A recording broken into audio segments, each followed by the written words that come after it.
Olá pessoal, nessa videoaula a gente vai dar sequência ao nosso assunto sobre imunidade mediada por linfócitos B e tentar finalizar esse conteúdo da nossa disciplina, ok? Eu quero destacar aqui com vocês, pessoal, rapidinho uma questão prática dessa interpretação desses diferentes tipos de classes de anticorpos para a gente ter um aprendizado aqui bastante aplicado para algumas áreas do conhecimento, tá? Não sei se vocês já puderam perceber que alguns resultados laboratoriais eles expressam a presença de alguma determinada doença ou o contato prévio dessa doença, já um contato até mais antigo, e a resistência, a imunidade já adquirida àquele determinado indivíduo, ok? Então eu vou pegar aqui e vou dar para vocês dois exemplos clássicos de determinação de anticorpos num determinado organismo, num indivíduo, para determinar um determinado tipo de doença, tá? Vamos falar aqui primeiro do toxoplasma, da toxoplasmose, e depois a gente vai pegar para determinação de coronavírus, tá? Mas isso vai o que eu vou passar para vocês aqui, essa informação, ela é válida para qualquer doença infecciosa que pode ser determinada pela determinação de presença de anticorpos no indivíduo, ok? Então vamos pegar aqui primeiro a toxoplasmose. Toxoplasmose, pessoal, o Toxoplasma gondii, ele é um protozoário que gera aí uma infecção que ela é muito comum no homem, tá? E também em animais domésticos como o gato, tá? E a toxoplasmose ela é uma doença que ela pode ser adquirida de duas formas, ou adquirida propriamente dita pelo contato direto com o toxoplasma, ou pela forma congênita, tá? Então, a forma adquirida ela pode ser feita pela ingestão de carne crua ou mal cozida de animais que estão parasitados, tá? Ou pela contaminação direta com esse agente proveniente, por exemplo, do lixo, no solo, crianças, né, que brincam diretamente ali com terra, com areia, elas podem se contaminar com esse protozoário e como a gente conhece, a gente é sabido, esse agente ele não causa tantos grandes problemas assim para quem entra em contato com ele. Provavelmente a grande maioria de vocês que estão assistindo essa videoaula já teve contato com o Toxoplasma gondii na vida e nem nunca perceberam isso, tá? Qual que é o problema do contato com esse organismo e gerar toxoplasmose? É a transmissão transplacentária, ok? Então a transmissão congênita das mulheres grávidas para o feto, ela acontece ali entre o momento de infecção até o 6º mês de gestação, ela pode transmitir essa doença, gerando aí grandes distúrbios para o feto, tá? E sendo que a toxoplasmose é uma doença que ela é rastreada no pré-natal das grávidas, tá? Então quem já é mãe aí ou pretende ser mãe, vai evidenciar que um dos exames que são realizados é a determinação se a paciente, se a grávida, né, se a gestante, ela já teve contato com o toxoplasma ou se ela está com a doença naquele momento de gestação. Como é que eu consigo diferenciar se a pessoa que não tem ali sintoma nenhum, se ela já teve a doença, ou se ela está com a doença, ou se ela já foi imunizada em relação a essa doença?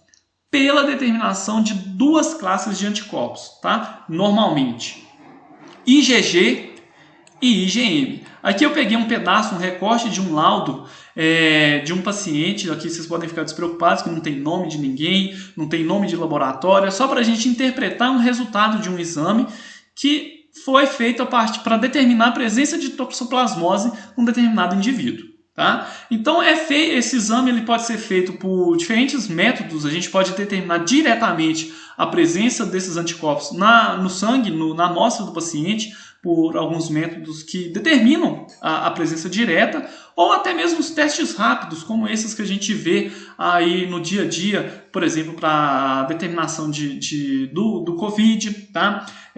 De testes de dengue, teste de AIDS, aqueles testes mais rápidos, tá? Também detectam esses anticorpos nesses testes. Mas vamos focar aqui o seguinte: para toxoplasma, né? Vamos interpretar aqui alguns possíveis resultados para quando a gente tenha em mente a determinação se a pessoa teve ou não toxoplasmose alguma vez na vida. Tá? A gente tem aqui a determinação de duas classes de anticorpos, IgG e IgM. Tá? E a gente deve relembrar o seguinte: quando é que eu tenho produção de IgM? IgM é aquele primeiro anticorpo que ele é produzido, tá? Pela célula, pelos plasmócitos, ok? O IgG já é quando eu tive a troca de classe. O IgG já é uma produção mais tardia, ele acontece depois da produção do IgM. E uma característica muito interessante que quando a gente compara é que o IgG tem um tempo de meia-vida muito maior do que o IgM. Okay? Então ele consegue permanecer ali na corrente sanguínea. A gente tem células B que conseguem produzir, se diferenciar ali em células de longo prazo e produz IgG por um longo período de tempo, ao contrário do que acontece com o IgM. Tá? Então a gente já pode pensar no seguinte: se um determinado indivíduo ele foi lá para fazer um exame de laboratório e ele não apresenta no seu resultado presença de IgM e de IgG, ou seja, ele não tem IgM nem IgG, significa que ele nunca teve em contato com aquele protozoário, com aquele agente infeccioso. Okay? Então ele nunca produziu nenhum desses dois anticorpos na vida dele em relação a esse agente infeccioso. Beleza? Agora, vamos supor que esse indivíduo, vamos pegar esse laudo aqui como exemplo. Ele apresentou para IgG um resultado aqui que, quando a gente compara com os valores de referência aqui, significa que esse número aqui ele está superior a 2,9 aqui, a essa unidade correspondente aqui. Então significa que esse paciente aqui, esse indivíduo, ele foi reagente para IgG. Significa que ele tem IgG no seu sistema, na sua corrente sanguínea. Tá? E olha aqui para IgM. IgM aqui, o resultado para esse determinado indivíduo aqui, suponhamos que seja uma gestante.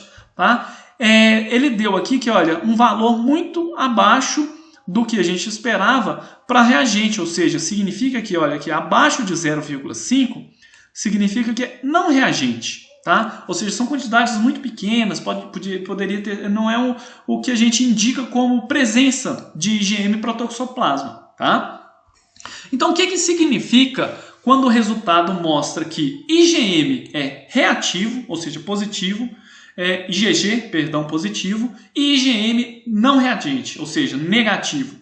Isso significa que esse paciente aqui, ele já teve um contato com o toxoplasma, ele já teve o contato com o parasita, tá? E significa que ele não está mais doente, tá? Ou seja, a gente pode interpretar isso daqui como o IgG sendo um anticorpo de longa duração. Ele está na corrente do organismo, mas pelo fato de não ter IgM, significa que ele já não está mais com aquela doença. Por quê? Porque o IgM ele é produzido na inflamação aguda de uma determinada doença. Então, sempre que eu encontrar IgM positivo, significa que eu estou numa fase da doença. Tá? Pode ser numa fase até mesmo final, mas eu ainda estou em contato com aquele agente infeccioso. Se o IgM deu negativo, e o IgG positivo, significa que eu já tive contato com aquele agente infeccioso alguma vez e eu já não estou mais na fase de doença. Por quê? Porque o IgM ele já foi degradado, o tempo de vida dele é muito curto. Ok? Então significa que possivelmente eu sou imunizado contra aquela doença. Se for uma gestante, beleza. Se ela deu IgG positivo e IgM negativo, significa que ela não precisa se preocupar com a transmissão para o feto daquela doença. Por quê? Porque ela já teve o contato com toxoplasma anteriormente e agora ela já está imunizada. Ela não vai novamente desenvolver a doença e muito menos passar aquilo para o feto. Tá?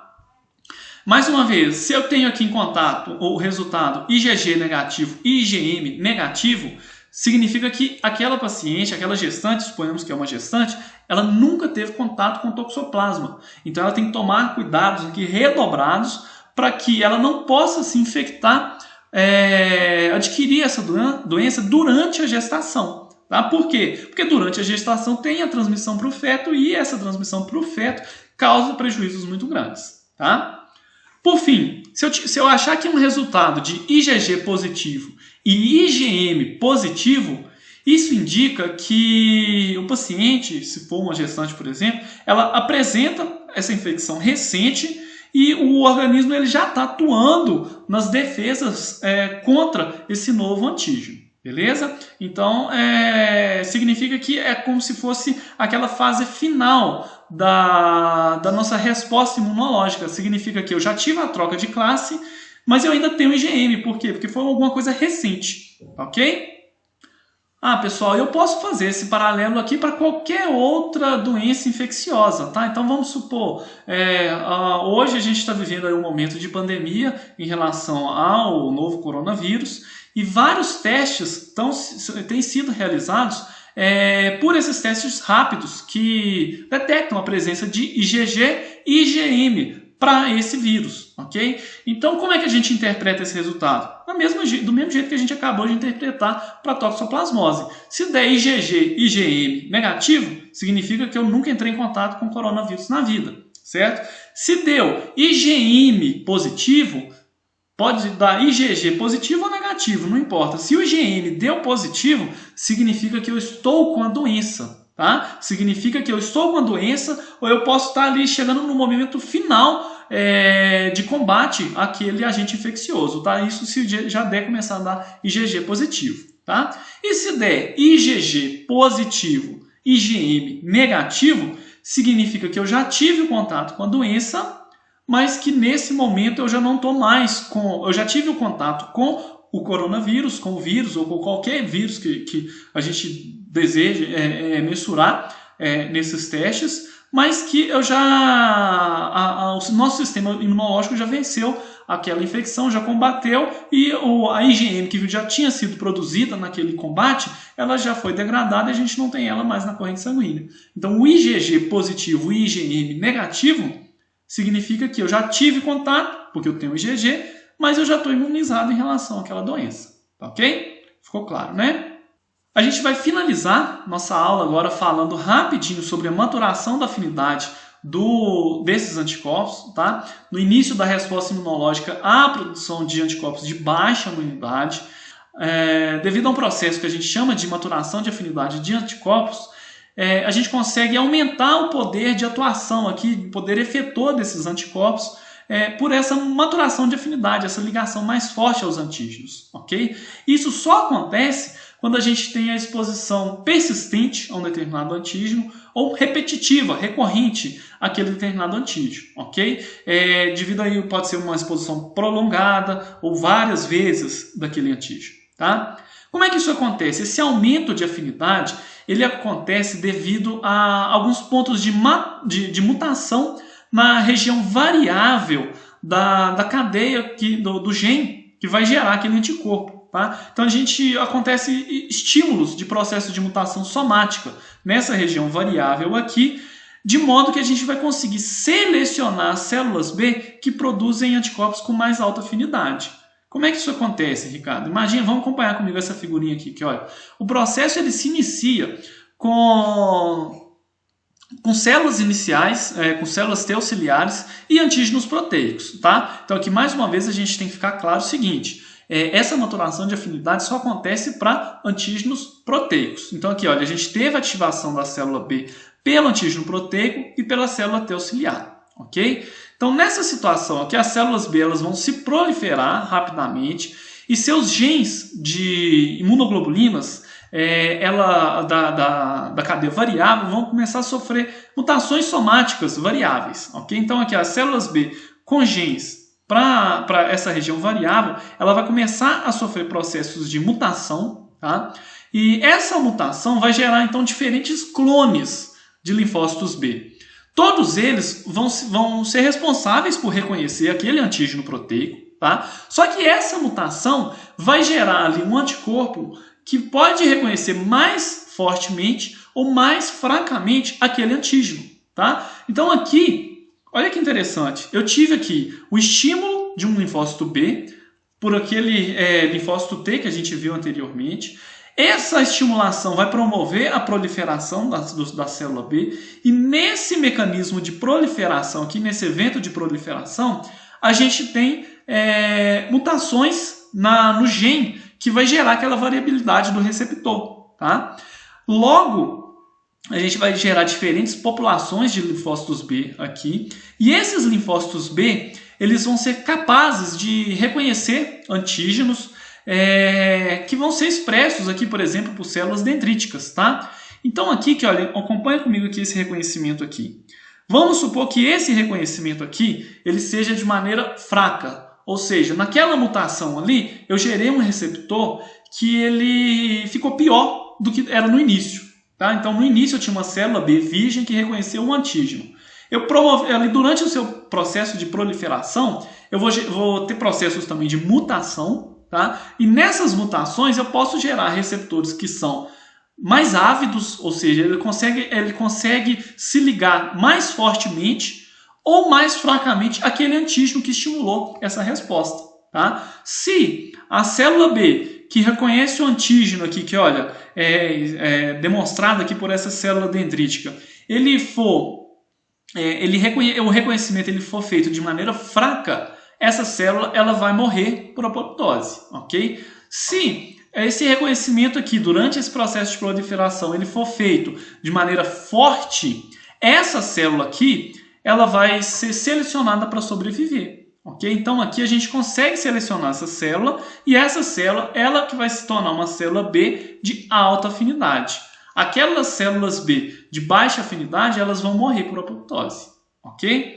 Ficou claro essa diferença? Aqui a gente só consegue ter essa maturação de afinidade para as células que reconheceram antígenos proteicos. Por quê? Porque para estimular esse processo de mutação aqui, eu preciso de ter uma célula T auxiliar. Tá? A célula T auxiliar que expressa ali via MHC de classe 2 antígenos proteicos que vão promover esse processo de maturação. Se for um linfócito B virgem, reconheceu lá um carboidrato ou um lipídio, a gente não tem nada disso não, ok? Beleza, né, pessoal? A gente vai ficar por aqui com esse conteúdo. Vocês vão poder perceber durante os estudos, nas bibliografias que eu indico para vocês, que o assunto ele não se encerra. A gente tem muito mais conteúdo do que eu abordei para vocês nessa videoaula, tá? Nessa e nas videoaulas iniciais durante toda a nossa disciplina. O que eu tentei passar para vocês aqui foi um conteúdo que vai servir de base para vocês compreenderem o restante de todos os assuntos envolvidos na imunologia, ok? No mais, deixo aquele abraço para todos vocês. Espero que vocês tenham gostado, compreendido o nosso conteúdo. Se caso tiver ficado alguma dúvida, vocês podem me mandar mensagem nos fóruns de dúvidas. Podem deixar também aqui no comentário desse vídeo no nosso canal, ok?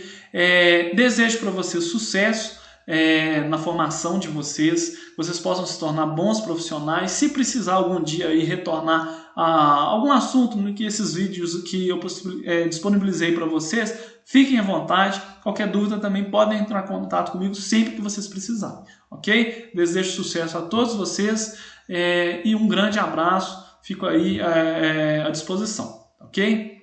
Até mais.